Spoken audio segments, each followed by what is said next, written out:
마음을 이끄는 크리스천 청소년들의 이야기, 다음 세대 마이콘. 안녕하세요. 저는 진행을 맡은 아나운서 김인우입니다. 반갑습니다.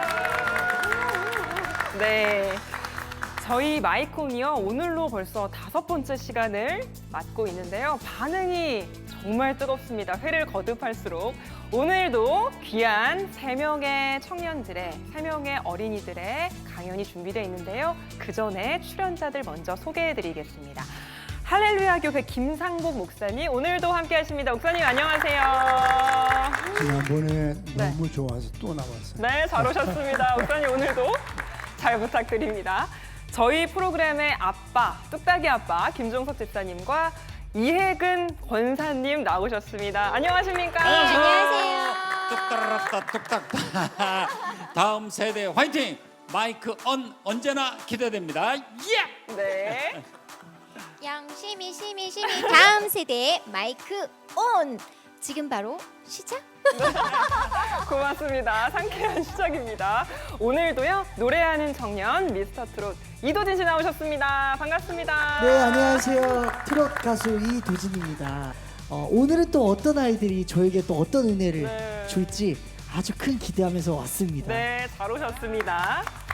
오늘도 저희 CTS의 마스코트 귀여운 예삐가 함께하고요. 그 옆으로 세일의 기독학교, 꿈의 학교, 별무리 학교에서 선생님들 나오셨습니다. 선생님들 모두 반갑습니다. 잘 오셨습니다. 네, CTS 아트홀에서 진행되는 다음 세대 마이크 온. 크리스천 청년들의 멋지고 때로는 당차고 용기 있는 이야기들이 오늘도 펼쳐질 텐데요. 먼저 화면을 통해서 오늘 강연 만나보시고요. 첫 번째 강연자 이어서 만나보겠습니다.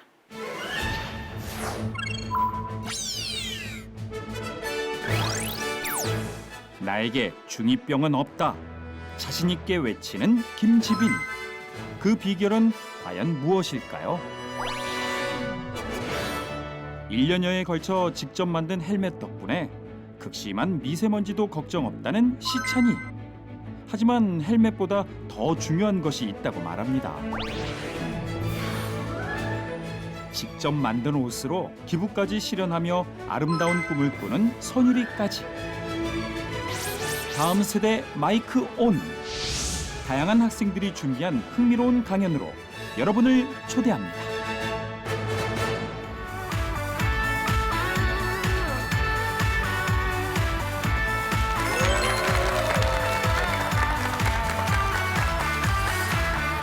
안녕하세요. 저는 세일의 기독학교 8학년 MBC반 부지런한 김지빈입니다.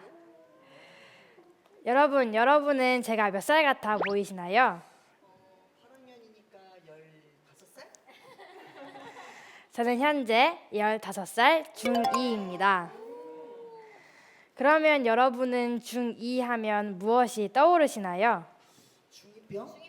중2병, 뭐 엄마 말 안 듣고 내 마음대로 하고 싶고 뭐 이런 중2병이 있지 않을까요? 네, 저도 중2병이라는 단어가 생각났습니다. 중2병이라고 하면 많은 현상들이 생각나시겠지만 저는 그 중에서도 감정 기복이 심한 것 또는 다 나가 하며 혼자 있고 싶어하는 것, 이런 것이 중2병의 특성이라는 생각이 듭니다. 이 시기가 되면 많은 학생들이 사춘기를 겪는데요. 저는 중2병이라는 이름도 못 듣고 살았습니다. 왜 그런지 궁금하시죠? 지금부터 저의 별난 중2 이야기를 들려드리겠습니다. 제가 다니는 학교는 기숙사 학교입니다. 기숙사라는 건 혼자 있을 틈이 없다는 걸 의미하기도 합니다. 제가 이 말을 할 때 어떤 분은 이렇게 생각하실 수도 있습니다. 혼자 있을 시간이 없어서 힘들겠다. 그런데 저는 전혀 힘들지 않습니다. 오히려 함께 살아가고 있는 저의 생활이 행복할 뿐입니다. 그러면 다시 저에게 이렇게 질문하실 수도 있습니다. 아, 원래 함께하는 걸 좋아하는 성격이구나. 아니요, 지금 말하고 있는 저의 얼굴이 빨개진 걸 보시면 아시겠지만 저는 혼자 있는 걸 좋아하고 또 소심한 성격입니다. 그런데 이런 성격도 선생님들, 친구들이랑 같이 있으면 다 사라집니다. 그냥 함께한다는 것에 기쁨이 가득 차게 되는 것 같습니다. 한 번은 이런 일이 있었어요. 저희 학교에서는 매 학기에 역사 여행이라는 여행을 떠났는데요. 지난 2017년에는 제주도로 역사 여행을 떠났습니다. 역사 여행을 가서 한라산 등산을 하려고 하는데 갑자기 비바람이 세게 불더니 날씨가 쌀쌀해졌습니다. 다들 힘들게 등산을 하고 있는데 갑자기 선생님께서 혼자 웃으시더니 막 뛰어가셨습니다. 그것을 본 저희들도 놀라기도 했는데 그래도 선생님께서 뛰시니까 다 함께 뛰었습니다. 그렇게 신나서 막 뛰었더니 금방 정상에 도착해 있었습니다. 도착해서 서로의 소리는 들리는데 누가 어디에 있는지 잘 보이지 않을 정도로 비바람이 엄청 세게 불었습니다. 그런데 이 와중에 이런 소리가 들렸습니다. 여기 진짜 예쁘다 라고 말하는 학생도 있었고, 비 오는데 등산하니까 진짜 힘들고 진짜 재밌다 라고 말하는 학생도 있었습니다. 이렇게 우리는 비바람 속에서도 웃고 있던 것입니다. 저는 이때 이런 생각을 하게 되었습니다. 내가 만약 이때 혼자 있었다면 가능했을까? 물론 비 오는데도 혼자 등산을 하실 수 있는 분이 계실 수 있지만 저는 혼자 비 올 때 등산하면 힘들고 지칠 것만 같습니다. 그러나 저는 함께 등산을 했기 때문에 이 등산이 가능한 거라고 생각합니다. 그래서 저는 역사 여행을 통해서 다시 한번 함께하는 것의 기쁨을 느끼게 되었습니다. 저는 함께하는 삶이 좋습니다. 그리고 제가 그것을 경험해 보며 제가 성장한다는 것을 느끼게 되었습니다. 저희 학교에서는 매주 월요일마다 티타임이라는 시간을 가집니다. 티타임을 할 때 서로 반끼리 고쳐야 될 점을 나누기도 하고 잘못된 점들을 나누기도 합니다. 그렇게 나누면서 저희는 서로 다른 사람이 나보다 나를 더 잘 알고 있다는 것을 느끼게 됩니다. 저랑 가장 친한 친구가 저에게 잘못된 것에 대해서 알려줬습니다. 제가 괜히 힘들고 지치니까 친구들의 말을 잘 듣지 않았던 겁니다. 이게 잘못된 게 맞습니다. 왜냐하면 감정대로 움직이는 거니까요. 그런데 저는 그때 이게 왜 잘못된 거지? 내가 힘들어서 그런 건데 이해해줘야 되는 거 아니야? 라는 생각이 들었습니다. 그러나 후에 저의 모습을 다시 돌아보니까 제가 잘못했다는 것을 알 수 있었습니다. 그때 저에게 들었던 마음은 딱 두 가지였습니다. 고마운 마음과 부끄러운 마음입니다. 친구로서 저에게 잘못한 것에 대해서 알려준 것에 대해 고마운 마음이 들었고, 그렇게 알려줬음에도 불구하고 깨닫지 못하고 핑계만 댔던 저의 모습에 대한 부끄러움입니다. 이렇게 티타임을 하다 보면 친구들이 나보다 나를 더 잘 알고 있고 또 그래서 나를 사랑하고 있다는 것을 깨닫게 됩니다. 그래서 이제 저는 그 쓴소리도 나를 위해서 하는 말임을 알고 기쁘게 듣게 됩니다. 함께하는 삶을 통해서 저는 새 일 안에서 또한 그 모든 순간 다른 사람과 함께하는 것을 배우게 됐습니다. 그런데 여러분, 이 삶 속에서 하나님께서 계시지 않았다면 과연 행복이라는 게 있었을까요? 행복이 없었을 겁니다. 오히려 우리가 함께하면 함께할수록 싸움이 일어나고 분열과 분쟁이 일어날 것입니다. 그러나 우리는 하나님 안에서 함께 살아가고 있기 때문에 우리의 삶이 함께하는 그 삶이 행복한 것입니다. 작년 이맘때쯤 저희 학교에서는 학교 교육 과정으로 대만으로 어학연수를 떠났습니다.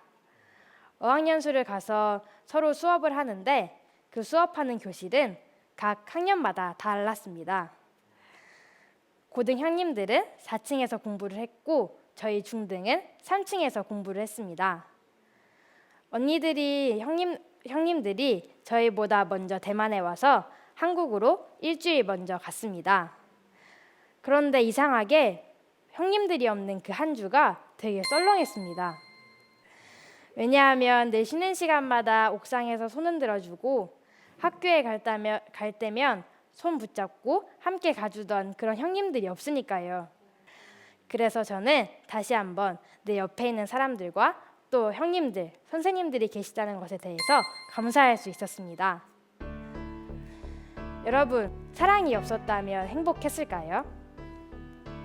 우리가 함께 사랑하고 있고 또 그 사랑을 나누고 있기 때문에 함께하는 이 삶이 행복한 것입니다. 이게 얼마나 값지고 행복한 함께인가요? 하나님과 함께하는 이 함께의 삶이 행복해 보이지 않으신가요? 여러분도 하나님과 함께하는 이 함께의 장에 초대합니다. 감사합니다. 네, 김지빈 학생의 첫 번째 강연 들어봤습니다. 지빈 학생이 중2여서 그런지 중2병에 대해 얘기를 했거든요. 근데 또 이 자리에요. 우리 이혜근 권사님께서 지금 아드님이 중2시라고. 네, 저희 큰애가 네. 중학교 2학년이에요. 어. 근데 어쩜 이렇게 달라요.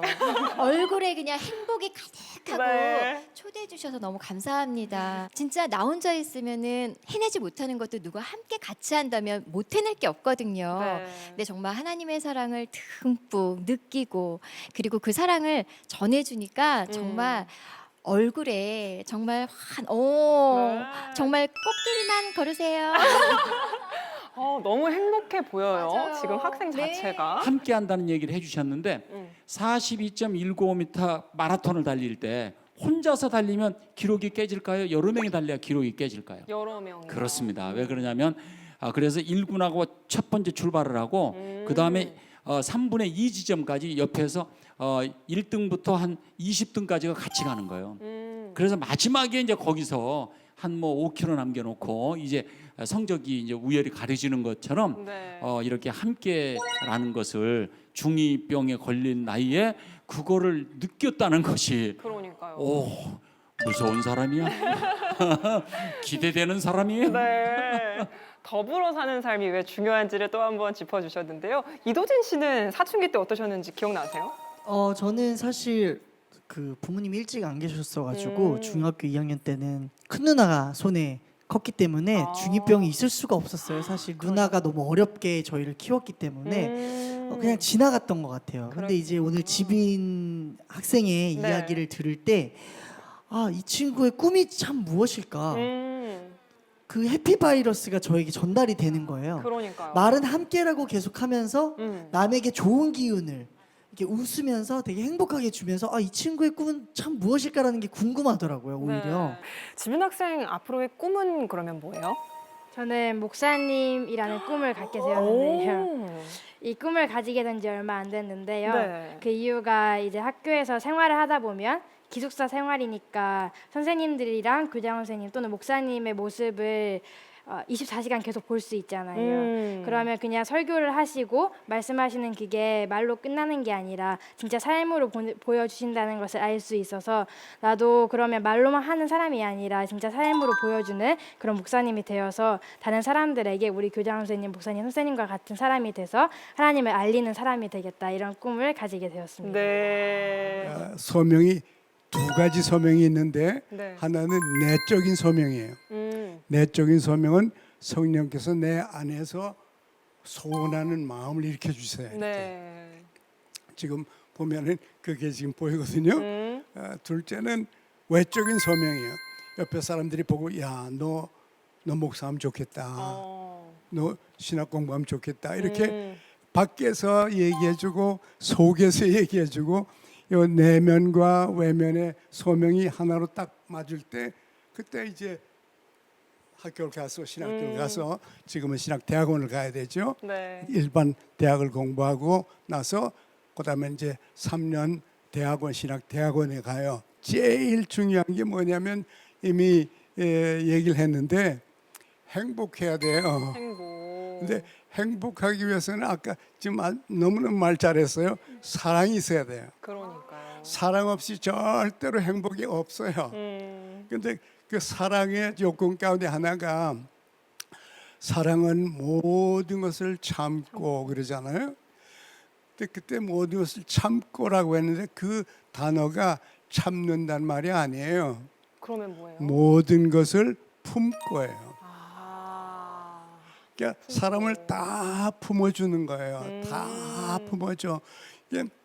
품는 방법은 한 가지밖에 없어요. 그냥 품는 거예요. 맞습니다. 고르고 비교하고 이래가지고는 절대로 품어지지 않았고 하나님 좋아하고 그냥 사람 보이면 그냥 좋아하는 거예요. 네. 그러면 행복해져요. 그러면 행복한 사람만이 행복한 목사만이 다른 사람을 행복하게 만들 수 있어요. 아멘. 아주 좋은 출발이라고 생각해요. 네. 이도진 씨가 물어본 것처럼 행복할 수 있는 비결이 뭐예요? 간단하게 얘기하면. 주어진 상황을 그냥 부정적으로 바라보는 게 아니라 하나님께서 주신 기회임을 알고 그거를 긍정적으로 바라보면 행복해질 수 있습니다.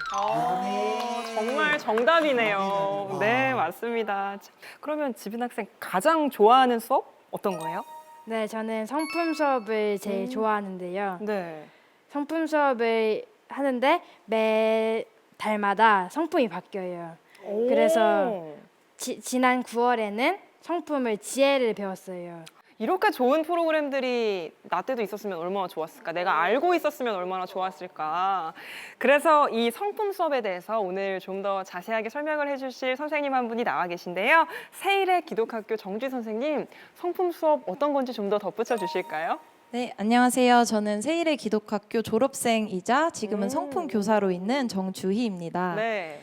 네, 세일의 기독학교는 배움을 삶으로 나타내는 교육을 실시하고 있고요. 아무리 좋은 커리큘럼이어도 삶으로 나타나지 않으면 무의미하다는 생각이 드는데요. 성품 교육은 나를 알고 또 타인을 존중할 줄 알고 그리고 함께하는 사회의 장을 만들어 나갈 수 있도록 격려하고 있습니다. 네. 동일한 내용, 동일한 주제로 선생님들이 먼저 삶으로 살아내는 걸 보니까 그걸 본 학생들은 더더욱 성장하게 되는 거죠. 네. 그래서 오늘 강연에서 함께하는 삶에 대해서 설명해준 우리 지빈이의 강연이 세일의 기독학교의 성품 교육을 잘 나타내고 있다고 생각합니다. 네. 지빈이 형 오늘 귀한 강연 고맙습니다. 감사합니다. 네. 네, 지빈 양이 첫 무대를 정말 근사하게 열어줬는데요. 두 번째 강연자는 헬멧을 하나 들고 있어요.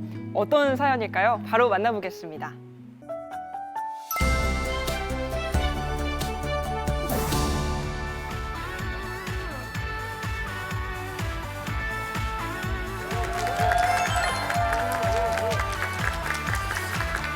안녕하세요. 서산 꿈의학교에 재학 중인 명쾌한 이찬입니다. 여러분은 코로나 시대가 오기 전 하늘을 보며 무슨 생각을 하셨습니까? 비행기가 언제 날까 이런 거 봤습니다. 저는 오늘도 되게 흐리구나 라고 생각하며 오늘의 미세먼지 수치를 검색하곤 했습니다. 또 여름날에 밖에 돌아다니실 때 어떤 생각이 들으셨나요? 덥다, 짜증난다. 저는 햇빛이 되게 따갑다 라고 생각하며 제 살에 태우는 자외선에게 자외선 너 되게 싫다 라고 말해보곤 했습니다. 잠시 이 그래프를 봐보실까요? 이것은 한국의 5년 단위로 된 미세먼지 증가 수치 그래프입니다. 이 그래프를 통해서 저는 한국의 미세먼지가 날로 증가하고 있다는 사실을 확인할 수 있었습니다. 저는 살이 타는 것을 되게 싫어합니다. 물론 제 살은 좀 타버렸지만요. 제 살에 태우는 이 자외선이라는 것은 원래 인간에게 매우 해로운 존재이지만 지구에는 오존층이라는 것이 존재해서 이 오존층이 어느 정도 자외선을 흡수함으로 인간이 살 수 있는 환경을 만들어줍니다. 하지만 이 그래프를 보신다면 우리가 살 수 있는 데 도와주는 이 오존층이라는 것이 점점 많이 파괴되고 있다는 사실을 확인할 수 있습니다. 저는 생각했습니다. 만약 우리가 살고 있는 이 지구에 미세먼지가 가득 덮여버려가지고 숨도 못 쉬는 시대가 와버리면 어떡하지? 아니면 그냥 우리가 살고 있는 지구에 오존층이 완전히 파괴돼 버려서 우리가 아예 걸어다니지도 못하는 시대가 와버리면 어떡하지? 우리가 이런 환경 속에 살아가려면 무엇을 해야 할지요? 그렇게 골똘히 고민하던 중 저는 헬멧이라는 생각이 떠올랐습니다. 그래, 헬멧을 만들면 되겠다. 이 헬멧을 쓰고 돌아다닌다면 자외선으로부터 안전할 수 있을 것이고 또 헬멧 안에 공기를 청정하게 만들어준다면 우리는 밖에 미세먼지로부터 안전할 수 있을 거야. 그렇게 저의 헬멧 만들기의 여정은 시작되게 되었습니다. 이 헬멧에는 여러 가지 기능들이 들어가야 했습니다. 첫 번째로는 밖에서 미세먼지가 가득하더라도 숨을 쉴 수 있도록 공기청정 기능이 되어야 했습니다. 그 다음에 이 헬멧을 쓰게 되면 안이 덥고 답답하기 때문에 안에 공기를 잘 순환시켜줄 통풍 기능도 필요합니다. 헬멧을 쓰게 된다면 우리가 전화 통화하는 것과 음악을 듣는 것도 불편하게 될 수 있잖아요. 그래서 저는 핸즈프리 기능도 헬멧 안에 넣어야 한다고 생각했습니다. 마지막으로 이 모든 기능들을 구동시킬 수 있도록 에너지가 필요한데 그 에너지는 이 밖에 가득한 태양 에너지를 사용하면 되겠다고 생각했습니다. 이 헬멧이라는 이름이 가지고 있는 가장 기본적인 기능인 튼튼함, 즉 내구성, 이것도 강화시켜야겠다고 생각하며 저는 헬멧 만들기를 시작했습니다. 이 헬멧을 만드는 과정은 정말 순탄치 않았습니다. 하지만 저는 미래 환경에서 꼭 써보고 싶은 헬멧을 만들어 보고 싶었기에 이런 헬멧을 만들기를 시작하게 되었습니다. 제가 헬멧을 만들기 위해서는 두 가지 큰 일을 해줬어야 했습니다. 첫 번째로는 헬멧 만들기, 두 번째로는 전자회로 만들기입니다. 제일 처음으로 헬멧을 만들면서 고민한 것은 어떤 헬멧의 디자인을 사용하면 될까입니다. 어떤 헬멧의 디자인을 사용한다면 우리가 미래 환경에서 살아갈 때 적합하다고 생각할까? 그렇게 생각하던 중 저는 입에 마스크가 달려있는 다스베이더 헬멧 디자인을 사용하면 되겠다고 생각했습니다. 이 다스베이더 헬멧 디자인은 워낙 유명한 디자인이기 때문에 인터넷에 도안들이 많이 올라와 있었습니다. 저는 그 중에 아주 유명하고 그리고 인기 있는 아주 자세히 설명되어 있는 골판지 헬멧 디자인을 선택하게 되었습니다. 열심히 오리고 붙이고를 반복하다 보니 어느새 헬멧은 완성되어 있었습니다. 저는 제가 만든 헬멧의 모습을 보면 진짜 잘 만들었는데? 라는 생각이 들었습니다. 이제 헬멧도 다 만들었겠다. 저는 전자회로를 만들어야겠다고 생각했습니다. 전자회로를 만들려면 먼저 전자회로도가 필요합니다. 저는 이런 전자회로도 같은 것을 처음 만들어 보는 것이라서 미숙했었지만 많은 도전과 시도 끝에 전자회로도를 완성할 수 있었습니다. 이제 전기회로도도 만들었다. 이 전기회로도를 이용해서 저는 전자 제품들과 함께 전기회로를 만들어 주었습니다. 그렇게 다 만든 전기회로를 가지고 전자 제품 크기에 맞춰 헬멧에 구멍을 뚫어준 뒤 헬멧에 모든 전자 제품들을 다 부착해 주었습니다. 그랬더니 저는 이 헬멧 진짜 미래에 써도 되겠는걸? 이라는 생각이 들었습니다. 하지만 이렇게 기뻐할 새도 잠시 이 헬멧에는 치명적인 문제가 있었습니다. 제가 처음에 말했던 내구성, 이 골판지로 만든 헬멧에는 그것이 없었던 것입니다. 저는 이 헬멧을 끝까지 완성시키고 싶었기에 어떻게 하면 헬멧을 튼튼하게 만들까 되게 고민하기 시작했습니다. 그러다가 언뜻 신문지를 붙여본다면 헬멧이 튼튼해지지 않을까 생각해서 열심히 헬멧에 신문지를 덧붙여봤습니다. 하지만 결과는 처음과 별 차이 없었습니다. 그래서 저는 어쩔 수 없이 새로운 소재로 헬멧을 만들어야겠다고 생각했습니다. 어떤 튼튼하고 가벼운 소재가 있을까 그렇게 고민하고 있었는데 저희 아버지께서 실제로 헬멧을 만드는 유리섬유를 써보는 건 어떠니? 그래가지고 유리섬유 하면 그렇게 생각하면서 인터넷에 유리섬유와 함께 쓰이는 플라스틱 수지를 구입해 헬멧을 만들기 시작했습니다. 하지만 저는 여기에서 한 가지 유리섬유에 대한 정보를 모르고 있었습니다. 유리섬유는 얇은 유리실로 만든 섬유이기 때문에 아주 날카롭고 위험하다는 사실을 말이죠. 그렇게 열심히 헬멧을 다 만들고 보니 귀여워서 헬멧을 만져주려고 딱 표면을 만져봤는데 손이 너무 날카롭고 아팠습니다.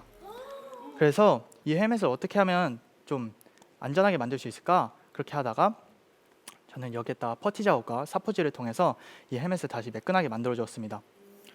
이제 헬멧을 제가 유리섬유라는 소재로 헬멧을 다시 만들게 된 이유, 그것이 내구성 때문이잖아요. 그런 내구성 테스트 영상도 한번 확인해 보시겠습니다.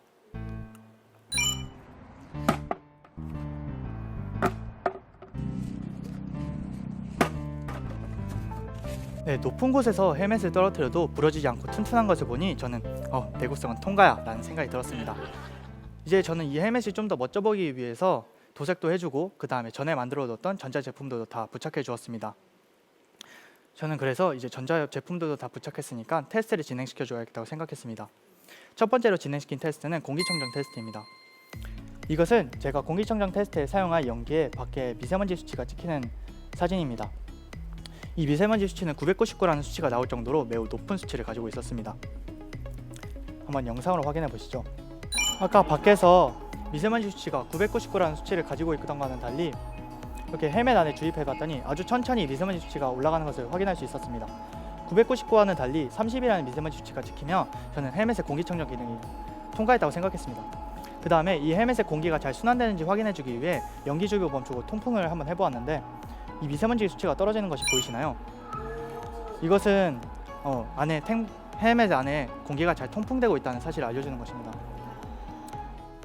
이 테스트를 통해서 저는 미래 환경에서 안전한 공기를 마실 수 있게 된 것입니다. 다음으로 진행시켜준 테스트는 태양 충전을 이용한 테스트인데 헬멧을 태양에 갖다 대보았더니 빨간불이 들어오면서 잘 충전이 되는 모습을 확인할 수 있었습니다. 그다음에 세 번째로는 제가 전화 통화하는 것과 음악을 듣는 게 불편할까 만든 기능인 핸즈프리 기능을 테스트해보았습니다. 이것은 저희 어머니와 통화한 영상으로 확인해 보시죠.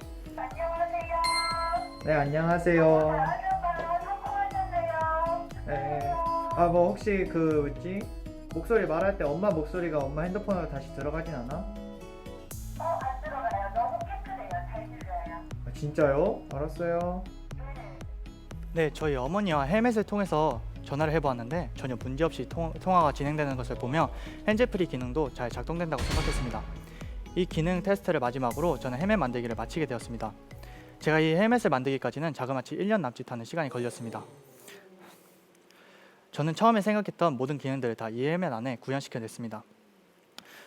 저는 어쩌다 이런 헬멧을 만들게 된 것일까요? 저는 제가 생각하는 하지만 바라고 있지 않는 그런 환경 속에서 살아가기 위한 방법으로 헬멧을 만들기 시작했습니다. 제가 열심히 만든 이 헬멧, 과연 세상을 바꿀 힘이 있을까요? 아니요, 전 없다고 생각합니다. 왜냐하면 이 헬멧은 그저 세상에 적응해 나가기 위한 수단일 뿐이니까요. 태초에 하나님께서는 우리에게 아름다운 자연을 선물해 주셨습니다. 저희는 그 자연을 다시 보기 위해 노력해야 합니다.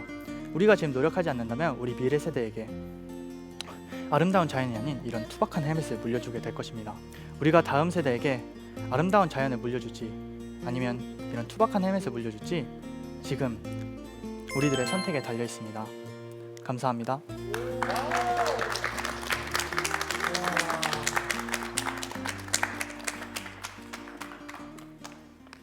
아니, 본인이 만들어 놓고도 놀라시지 않으셨어요? 아니, 너무 잘 만들었어요. 놀라셨을 것 같은데 1년이 넘는 시간이 걸렸다고 했잖아요. 근데 이 방송을 통해서 아마 전국적으로 뿐만 아니라 해외까지 시창군이 이 헬멧이 만들어졌다는 게 알려질 수 있을 것 같거든요. 소감이 좀 어떠세요? 제가 희대의 역작이라 생각하는 이 헬멧을 밖에도 알릴 수 있었다는 게 정말 감사했고요. 네. 그 다음에 이 방송을 출연할 때 정말 너무나 떨렸었는데 막상 출연해보고 나니 제가 가지고 있던 생각들을 나눌 수 있어서 정말 감사한 시간이었던 것 같습니다. 네, 너무 위트 있게 강연을 잘 해줬는데 근데 저 한 가지 궁금한 게 맨 처음에 강연에서 본인 소개할 때 명쾌한 이시찬입니다 라고 하셨거든요. 근데 왜 명쾌한이라고 하신 거예요? 네, 저희 꿈의 학교에서는 처음 입학할 때 꿈 이름을 짓게 되는데 이 꿈 이름을 짓게 되는 배경은 자신이 되고 싶어 하는 그런 것들을 통해서 꿈 이름을 짓게 됩니다.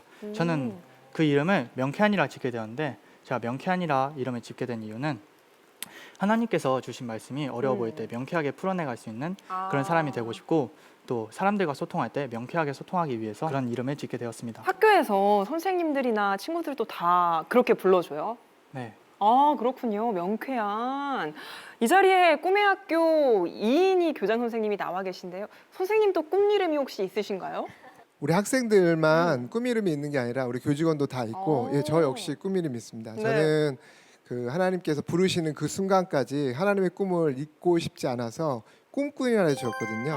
네. 그러면 이제 제 스스로 제 이름을 부를 때도 그렇고 또 우리 공동체 식구들이 제 이름을 부를 때마다 그 하나님에 대한 부르심을 다시 한번 생각할 수 있는 좋은 그러네요. 기회가 되는 것 같습니다. 아, 맞습니다. 시찬이 얼굴이 제가 감사한 게 저랑 좀 닮은 것 같습니다. 그리고 안 좋아하는데요. 그리고 안 닮은 걸로. 또 한 가지는 성격이 저랑 또 굉장히 많이 닮은 점이 어떤 점이요? 겸손하지 않다는 거. 아주 좋아요, 아주 좋아요. 네.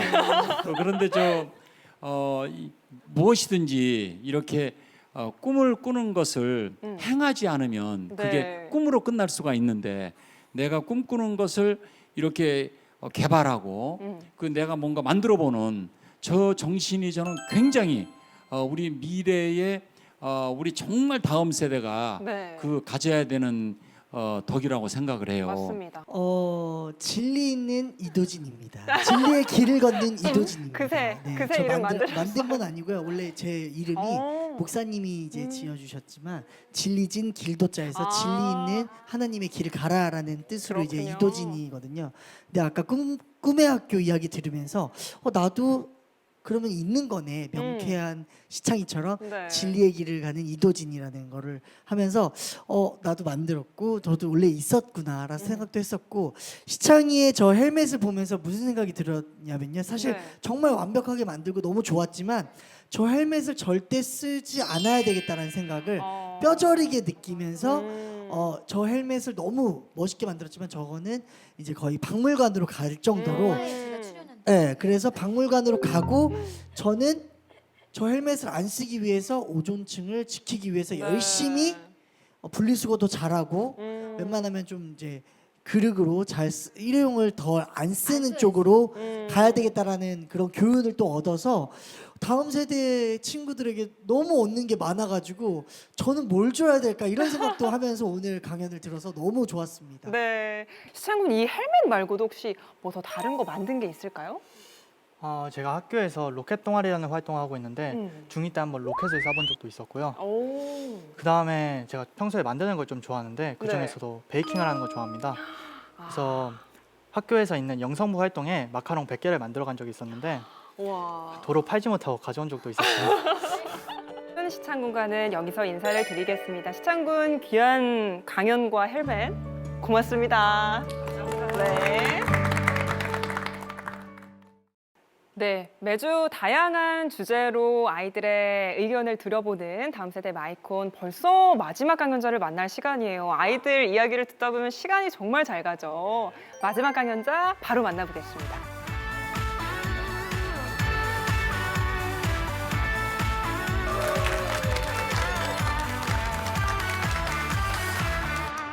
안녕하세요. 저는 별무리 고등학교를 재학 중인 12학년 이선율이라고 합니다.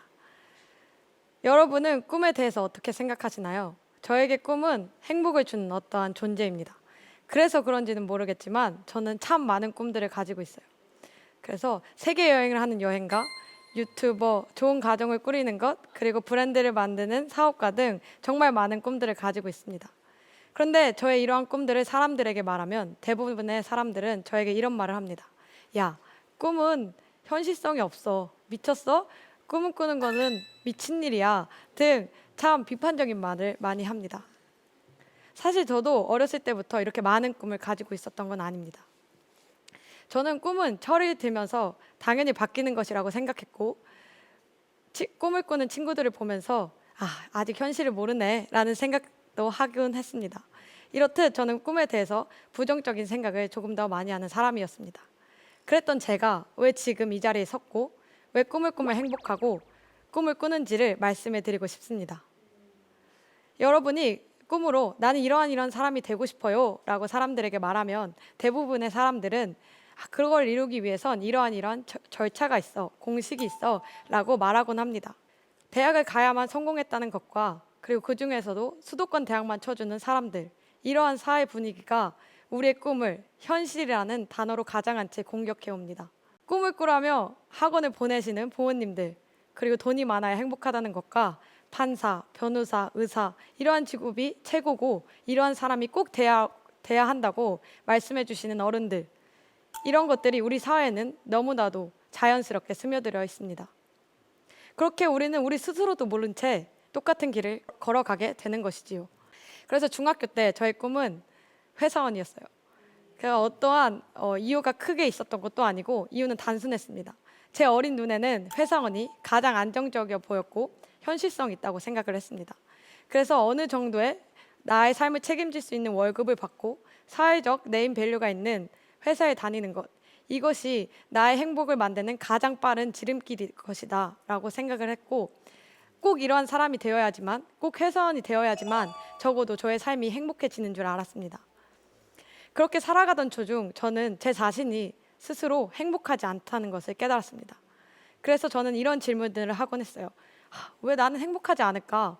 왜 나는 불행할까? 남들은 저렇게 다 행복하다는데 왜 나는 이렇게 행복하지 않은 걸까? 라는 질문들을 스스로에게 던지곤 했습니다. 하지만 제 답은 항상 똑같았어요. 저는 제 환경과 상황을 탓하기만 했습니다. 그러던 중에 저는 별무리 고등학교라는 학교를 입학하게 됩니다. 그리고 그곳에서 행복이 무엇인지 다시 한번 생각해 보게 됩니다. 별무리 고등학교는 아실지 모르겠지만 충청남도의 금산이라는 아주 작은 시골 마을에 있습니다. 그래서 버스도 몇 대 없고 오는 길은 비포장 도로입니다. 그래서 저는 이 학교를 처음 보고 아, 이런 곳에도 사람이 사는구나 라는 것을 처음 느꼈고 어떻게 살지? 망했다라는 생각들을 진짜 처음엔 많이 했습니다.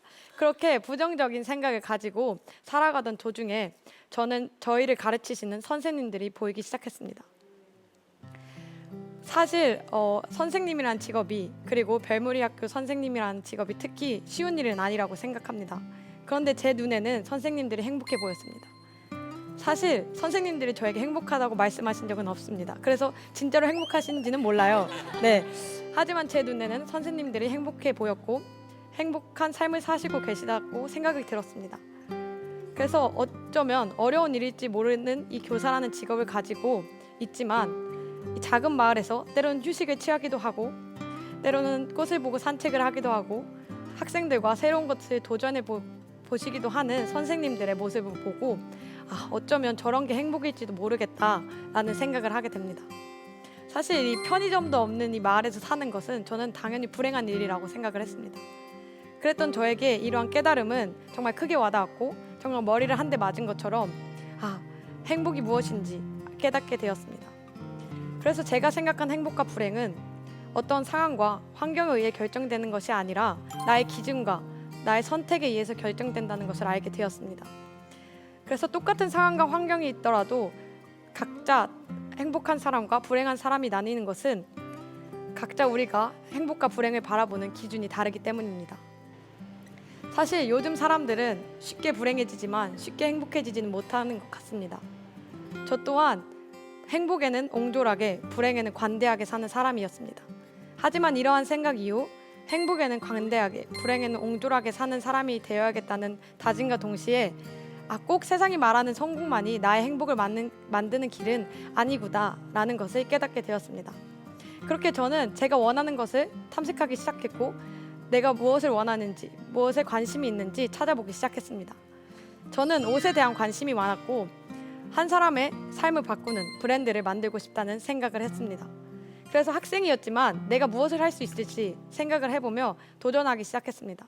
그렇게 유비쿼터스라는 패션 동아리를 만들게 됩니다. 유비쿼터스란 어디에나 있는 이라는 뜻으로 저희 옷이 누구에게나 있었으면 좋겠다는 마음과 동시에 옷을 사지 못하는 사람까지도 우리의 옷을 가지고 있었으면 좋겠다라는 생각으로 만들게 되었습니다. 한 개를 사게 되면 한 개를 기부가 되는 바이원 기부원이라는 가치를 세웠고 지금까지 꾸준히 활동하고 있습니다. 사실 처음에 이런 일을 하기 전에는 너무나도 두려웠고 망설여했습니다. 그리고 처음 하는 일이기 때문에 실수도 많았고 솔직히 말하자면 엉망진창이었던 일이 더 많습니다. 하지만 그럼에도 불구하고 내가 원하는 것을 찾고 원하는 일을 해보면서 꿈을 이루는 것이 얼마나 행복한 것인지 알게 되었습니다. 그렇게 저희는 2019년 펀딩을 시작하여 후드티를 판매한 수익으로 필리핀 볼로마을 아이들에게 100장의 옷을 기부했고 2020년에는 체육복을 제작한 수익으로 보육원 아이들에게 100장의 옷을 또 기부하게 되었습니다. 네. 그래서 어떻게 보면 정말 작은 일일지 몰라도 내가 원하는 것으로 가치를 실현하고 이루어 나가는 것이 얼마나 행복한 일인지 또 한 번 깨닫게 되었던 것입니다. 책 순례자에서는 꿈을 두고 이런 말을 합니다. 여러분은 속히 목적지에만 가길 원했기 때문에 처음에 그 여행이 고문과 같았을지 모릅니다. 하지만 그 여행이 기쁨으로 바뀌었죠. 그것은 탐색과 모험이 주는 기쁨입니다. 그렇게 당신은 가장 중요한 당신의 꿈을 풍요롭게 만들어 가는 것입니다. 저는 꿈을 꾸는 행복을 알기 전에 모험을 무서워했고 두려워했습니다. 그리고 속히 목적지에만 도달하길 원했죠. 하지만 내가 원하는 것을 해보고 어떤 문제가 닥쳤을 때 해결해보며 모험과 탐색이 주는 기쁨을 알게 되었습니다. 사실 인생은 옳고 그른 문제가 아닙니다. 그리고 수학과 같이 정답이 있는 문제도 아니지요. 하지만 때로 우리들은 인생을 정답이 있는 문제로 생각하고 세상이 만들어 놓은 예시들을 보고 따라하고 쫓아갑니다. 그렇게 대학을 가야만 성공한 삶이라는 것과 돈이 많아야만 행복하다는 것만 보고 속히 목적지에만 도달하기 바랍니다. 그렇게 우리는 쉽게 불행해지는 것이지요. 하지만 인생은 정답이 있는 문제가 아니라는 것을 우리는 알아야 합니다. 사실 사람들은 자기 자신이 가장 좋은 길을 찾아놓고도 세상의 예시들과 비교하며 망설여합니다. 이때 가장 중요한 것은 나의 길이 맞다는 자기 신뢰, 그리고 나에 대한 믿음입니다. 영화 라라랜드에서 주인공은 이러한 노래를 부릅니다. 꿈꾸는 사람들을 위하여 비록 바보 같은 그들이지만, 꿈꾸는 바보들을 위하여 비록 미칭아기 같은 그들이지만 조금은 미쳐도 좋아. 그것이 어떠한 색깔을 만들진 아무도 몰라. 그래서 우리 같은 사람이 필요한 거야. 어쩌면 요즘 현대 시대에 꿈을 꾸는 것은 정말 미친 일일지 모릅니다. 그리고 그 결과가 어떻게 나올지도 모릅니다. 하지만 우리가 이 꿈꾸는 과정이, 이 꿈꾸는 꿈을 이루어 나가는 이 과정이 가장 행복하고 행복한 일이라는 것을 깨닫고 생각하게 된다면 우리는 그 누구보다 행복하게 꿈을 꾸며 살아갈 수 있습니다. 우리 가슴 속에 꿈들이 힘차게 꿈틀댔다면 우리는 용기 백배합니다. 그래서 각고의 노력 끝에 그 방법을 터득하게 되었을 때는 우리는 전장에 뛰어들 용기가 남아있지 않습니다.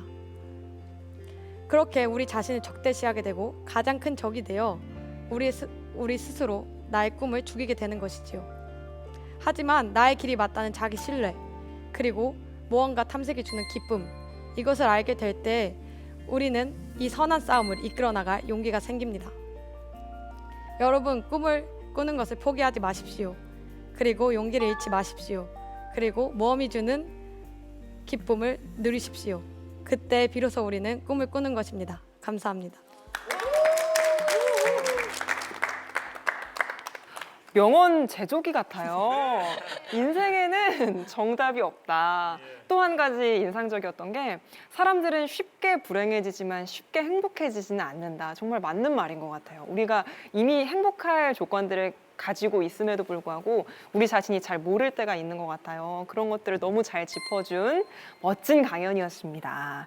보통 보면 부모님들이 꿈을 다 정해놓고 그 틀에 맞춰서 아이가 이 꿈을 이루길, 그러면서 너는 나처럼 살지 말길 바라면서 너는 이렇게 돼야 돼. 네. 내가 세상을 살아보니 이렇더라. 자꾸 그렇게 주입시키고 그런 어머니의 꿈을 이루게 하는 그런 모습들을 사실 요즘 주위에서도 많이 보게 되거든요. 네. 그럴 때마다 이제 너무나 안타까운데 사람들이 이제 주위에서 현실성이 없어 뭐 그런 여러 가지 부정적인 말들도 많이 하지만 그럼에도 불구하고 거기에 굴하지 않고 꿋꿋하게 자기의 꿈을 향해서 도전하고 맞아요. 또 실패했을 때도 거기에서 포기하지 않고 그 실패가 또 단단한 밑거름이 돼서 이렇게 직접 디자인을 해서 뭐 이렇게 여러 가지로 이렇게 뭐 꿈을 이룬다고 그랬잖아요. 그러니까 그런 모습들을 보면서 참 너무나 대단하고 너무나 멋있는 그런 맞습니다. 친구가 아닌가 싶습니다.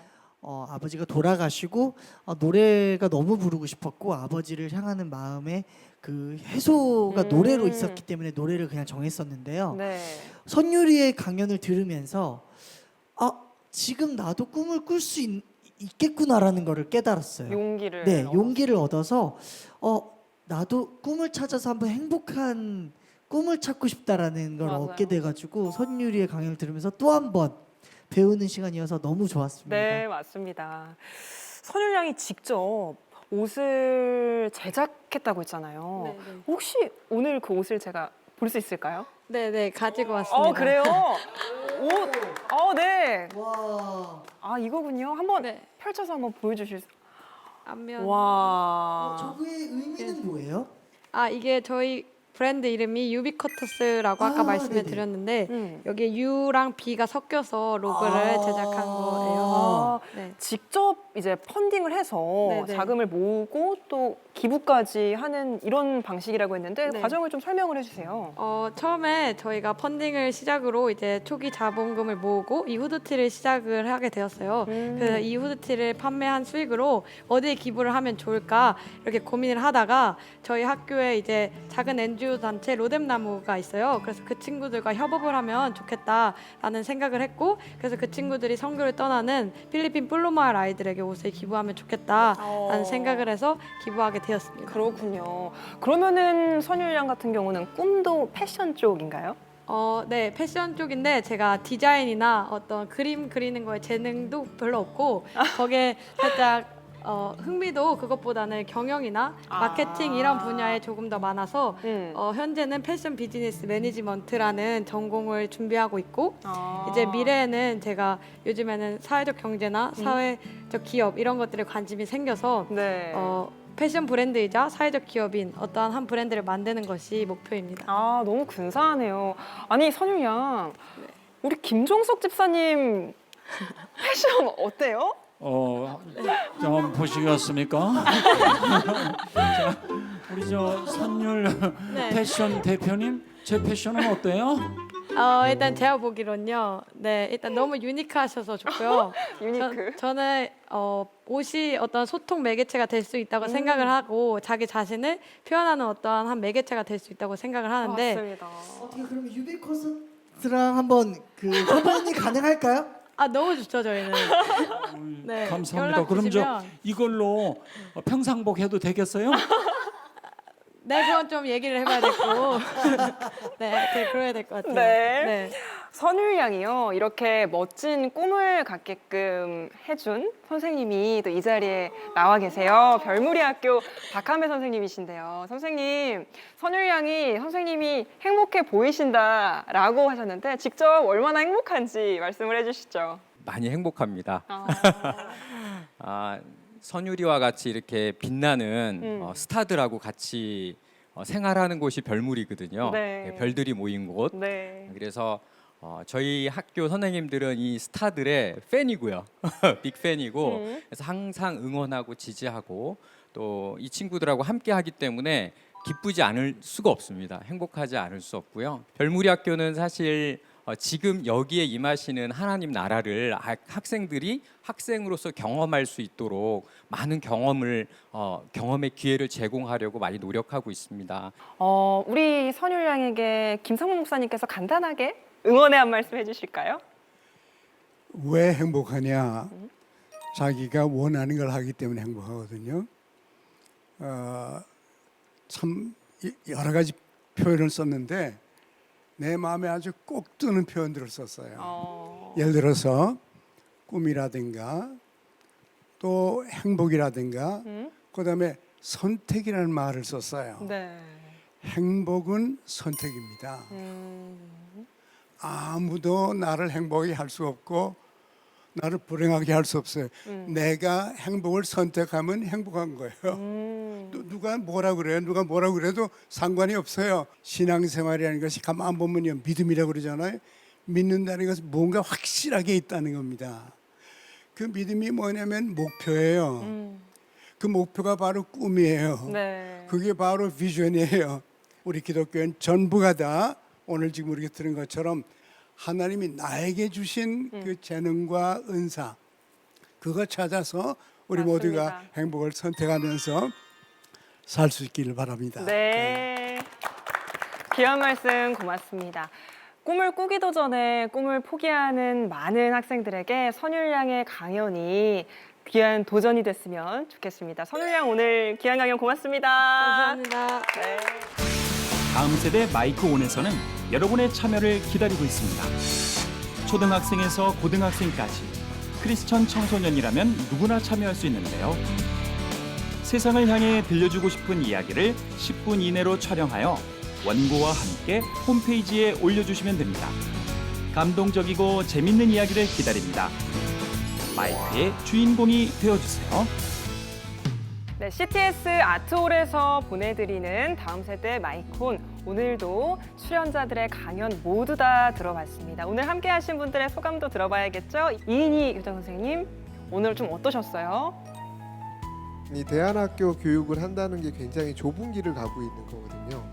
근데 우리가 갖고 있는 것들이 때때로 이게 맞나? 이게 제대로 가고 있나?라는 이렇게 의심이 드는 순간들이 있는데, 오늘 정말 건강하게 하나님의 바른 가치관을 통해서 자라고 있는 다음 세대 우리 학생들을 보면서 우리가 가는 길이 맞구나라는 그런 확신을 갖는 시간이 되었습니다. 네, 귀한 말씀 고맙습니다. 야, 이게 참 정말 내가 생각했던 것보다 대안학교들이 더 잘하고 있네. 그런 생각을 했어요. 근데 미국에서도 한 교회가 한 학교를 세운 70년대, 80년대가 있었습니다.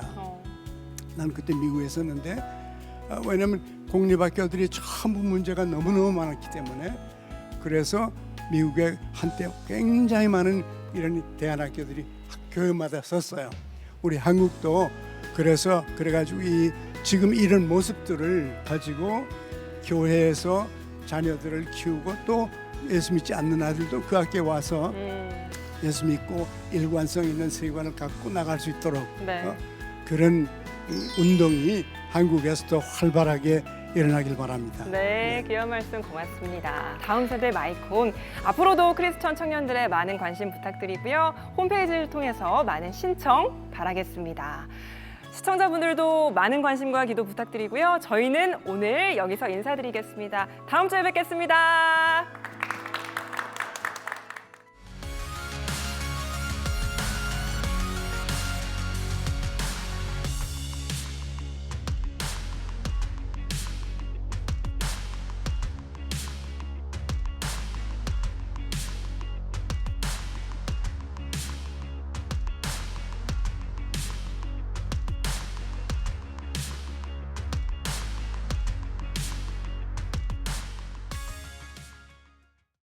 이 프로그램은 CTS 방송가족의 사랑과 후원으로 제작되었습니다.